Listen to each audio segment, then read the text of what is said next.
Bismillahirrahmanirrahim. Assalamualaikum warahmatullahi wabarakatuh. Perkenalkan, nama saya Rizky Andra Rudi Putra, mahasiswa dari Program Studi Teknik Informatika, Fakultas Teknologi Informasi dan Industri. Pada kesempatan kali ini, saya akan mempresentasikan hasil penelitian saya yang berjudul Pengembangan Chatbot FAQ WhatsApp dengan metode Design Thinking untuk layanan informasi di Rumah Sakit Romani Muhammadiyah Semarang. Yang menjadi latar belakang pada penelitian ini adalah yang pertama, kualitas layanan dan akses informasi perlu ditingkatkan. Masyarakat membutuhkan akses informasi kesehatan yang mudah, cepat, dan akurat. Yang kedua, perubahan dari sistem manual yang telah berjalan sebelumnya. Karena masih menggunakan sistem manual, sehingga pesan dari pasien akan dibalas satu persatu oleh petugas melalui WhatsApp. Yang ketiga, peningkatan kepuasan pasien dan perkembangan teknologi. Meningkatkan kepuasan pasien ini dapat dilakukan dengan menyediakan layanan yang lebih responsif dan efisien serta dapat mengikuti perkembangan zaman. Rumusan masalah bagaimana merancang sistem chatbot FAQ berbasis web yang terintegrasi dengan platform WhatsApp untuk meningkatkan aksesibilitas dan efisiensi layanan informasi. Tujuan dari penelitian ini adalah yang pertama, mengembangkan dan merancang sistem chatbot FAQ dalam bentuk website yang dapat terintegrasi dengan platform WhatsApp. Yang kedua, mengidentifikasi dan mengimplementasikan fitur-fitur yang diperlukan dalam chatbot FAQ dengan platform WhatsApp. Yang ketiga, mengevaluasi bagaimana chatbot FAQ dapat diintegrasikan dengan sistem informasi Rumah Sakit Romani Muhammadiyah Semarang yang sudah ada untuk memastikan keakuratan informasi yang diberikan. Manfaat dari penelitian ini adalah yang pertama, memberikan wawasan mengenai konsep chatbot serta penerapannya dalam pelayanan informasi kesehatan. Yang kedua, mendokumentasikan proses pengembangan chatbot interaktif untuk Rumah Sakit Romani Muhammadiyah Semarang.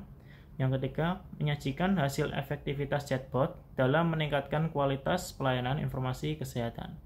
Yang keempat, memberikan rekomendasi untuk pengembangan dan perluasan chatbot di masa depan. Yang kelima, melengkapi dokumentasi dan arsip Rumah Sakit Romani Muhammadiyah Semarang terkait pengembangan teknologi informasi dan komunikasi. Selanjutnya, metode penelitian. Pada objek penelitian, yaitu pengembangan chatbot FAQ yang terintegrasi dengan platform WhatsApp. Yang kedua, metode pengumpulan data. Metode pengumpulan data yang pertama adalah observasi, yaitu mengamati secara langsung interaksi pengguna dengan sistem yang sudah ada saat ini, dan mengamati proses pemberian informasi kesehatan. Yang kedua ada wawancara, yaitu wawancara dengan petugas informasi, petugas pendaftaran, petugas humas dan marketing, serta pasien untuk mendapatkan pemahaman lebih dalam mengenai kebutuhan yang sedang dibutuhkan dan tantangan yang dihadapi. Lalu metode pengumpulan yang ketiga yaitu studi literatur. Metode pengembangan sistem yang dipilih adalah metode Design Thinking, yaitu ada 5 tahap. Yang pertama empatis, define, ideate, prototype, dan test. Selanjutnya analisis permasalahan. Analisis permasalahan yang pertama yaitu waktu tunggu pasien yang lama karena sistem respon pertanyaan masih dilakukan secara manual, yaitu satu persatu. Yang kedua, respon petugas yang lambat dalam memberikan informasi. Yang ketiga, sistem manual bergantung pada petugas menyebabkan layanan informasi terbatas pada jam kerja petugas saja. Yang keempat, rendahnya efisiensi petugas karena harus menjawab pertanyaan dari pasien secara satu persatu yang dapat menghambat alur komunikasi dengan pasien. Yang kelima, banyak pertanyaan yang diajukan pasien bersifat berulang dengan jawaban yang sama. Selanjutnya, analisis kebutuhan pengguna. Yang pertama, kebutuhan fungsional. Yang pertama, pasien akan bertanya dan menerima informasi melalui WhatsApp. Yang kedua, chatbot akan memberikan respons secara otomatis dari pertanyaan yang dipilih oleh pasien. Yang ketiga, chatbot akan melakukan respon jawaban dari pertanyaan secara real time. Yang keempat, chatbot akan dilakukan integrasi dengan WhatsApp Business API official. Yang kelima, chatbot akan dilakukan integrasi dengan sistem informasi manajemen rumah sakit. Yang keenam, chatbot dapat menangani pertanyaan sering ditanyakan atau berulang. Yang ketujuh, pengelolaan pertanyaan dan jawaban FAQ akan dilakukan oleh petugas melalui website. Selanjutnya, analisis kebutuhan pengguna, yaitu kebutuhan non-fungsional. Yang pertama, kecepatan respon. Yang kedua, keamanan dan data privasi. Yang ketiga, kemudahan pengguna atau user-friendly. Yang keempat, kompatibilitas di berbagai perangkat. Yang kelima, dapat tersedia 24 jam dalam seminggu atau setiap hari.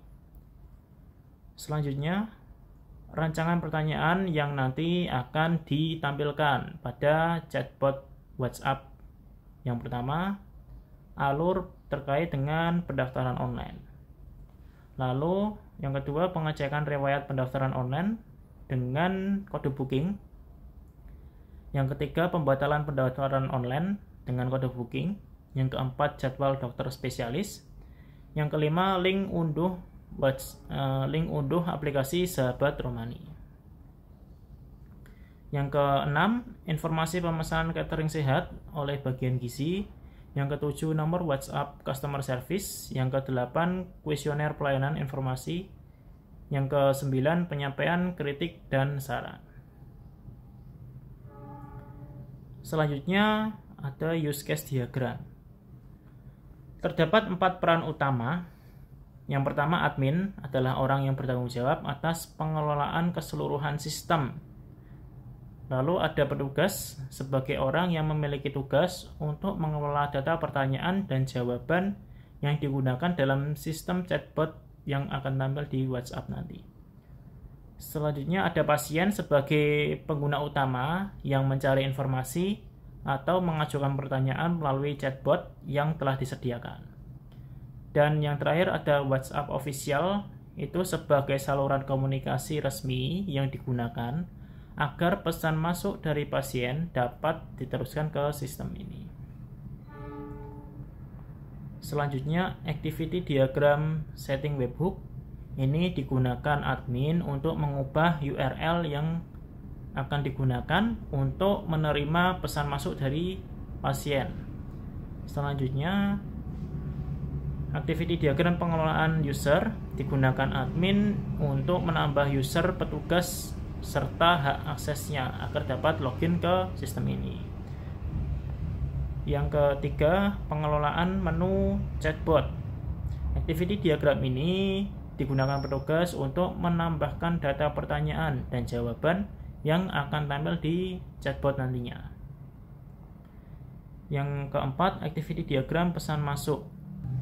Digunakan sebagai alur dari awal pasien mengirim pesan hingga pasien mendapatkan jawaban dari chatbot. Selanjutnya ada perancangan database. Yang pertama, tabel user. Tabel user ini digunakan untuk menyimpan data user atau petugas yang nantinya akan digunakan untuk masuk ke website yang untuk mengelola pertanyaan. Yang kedua ada tabel chat menu. Tabel ini digunakan untuk menyimpan data menu yang akan ditampilkan pada chatbot WhatsApp. Yang ketiga, ada tabel chat room. Tabel chat room ini digunakan untuk menyimpan log atau riwayat pesan masuk dari WhatsApp official atau dari pasien. Selanjutnya ada implementasi sistem, yaitu yang pertama chatbot WhatsApp yang diberi nama Romani Virtual Assistant. Tata cara pasien agar dapat menggunakan layanan ini adalah yang pertama, buka chatbot Romani Virtual Assistant dengan menggunakan nomor ini. Lalu ketik pesan untuk mengawali chatbot dengan contoh selamat malam. Nanti akan muncul balasan untuk memilih menu yang akan digunakan dengan cara menekan tombol pilih di sini. Lalu akan muncul beberapa pilihan menu sesuai dengan rancangan yang telah dirancang tadi. Ketika memilih pendaftaran rumah sakit Romani, nanti akan muncul balasan seperti gambar tersebut. Selanjutnya implementasi website WAPI RSR, yaitu WhatsApp API Gateway Official, yang digunakan untuk mengelola data pertanyaan oleh petugas. Ini adalah halaman login. Ya, halaman login ini telah terhubung dengan database SIMRS sehingga login dapat menggunakan username dan password masing-masing petugas. Selama username telah memiliki akses, maka akan otomatis diarahkan untuk masuk ke dalam dashboard. Yang kedua, menu chatbot. Menu chatbot ini digunakan untuk mengelola menu yang ada di chatbot WhatsApp, seperti tambah menu, edit menu, dan nonaktif menu. Yang ketiga, ada menu user access. Menu ini hanya dapat diakses oleh admin dan dirancang khusus untuk digunakan dalam pengelolaan akses akun masing-masing user, seperti memberi akses, edit akses, dan hapus akses. Selanjutnya, menu setting webhook. Menu ini hanya dapat diakses oleh admin dan berfungsi untuk menghubungkan link webhook yang akan menerima notifikasi dari pihak WhatsApp official. Kesimpulannya, yang pertama, implementasi chatbot berhasil meningkatkan efisiensi layanan informasi. Yang kedua, sistem chatbot telah berhasil terintegrasi dengan sistem informasi manajemen rumah sakit, sehingga data yang disampaikan selalu akurat dan terbaru. Yang ketiga, pendekatan design thinking sangat efektif dalam memahami kebutuhan pengguna, dan metode ini memungkinkan perancangan antarmuka yang user-friendly, serta memastikan sistem ini dapat memenuhi kebutuhan pasien ataupun petugas rumah sakit. Yang keempat, sistem chatbot ini memungkinkan akses informasi dapat diakses kapan saja tanpa terbatas oleh jam kerja petugas. Yang kelima, admin dan petugas dapat dengan mudah mengelola data pertanyaan dan jawaban melalui dashboard website yang telah dirancang, yaitu WAPI RSR. Saran yang pertama, melakukan sosialisasi dan edukasi kepada pasien mengenai penggunaan chatbot agar lebih banyak pasien yang memanfaatkan layanan ini. Yang kedua, menambah fitur lanjutan seperti pendaftaran poliklinik atau integrasi dengan layanan telemedicine yang ada di Rumah Sakit Romani Muhammadiyah. Yang ketiga, melakukan monitoring dan evaluasi rutin terhadap performa chatbot untuk memastikan sistem tetap responsif dan relevan dengan kebutuhan pasien. Yang keempat, memperluas cakupan layanan chatbot untuk mencakup lebih banyak jenis informasi seperti layanan gawat darurat atau promosi kesehatan rumah sakit.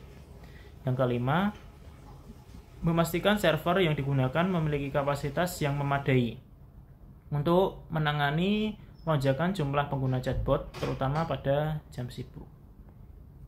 Sekian presentasi yang dapat saya sampaikan. Semoga hasil penelitian ini dapat memberikan manfaat dan dapat menjadi referensi bagi penelitian selanjutnya. Saya ucapkan terima kasih atas perhatiannya. Akhir kata, mohon maaf apabila terdapat kekurangan dalam penyampaian penelitian ini. Wassalamualaikum warahmatullahi wabarakatuh.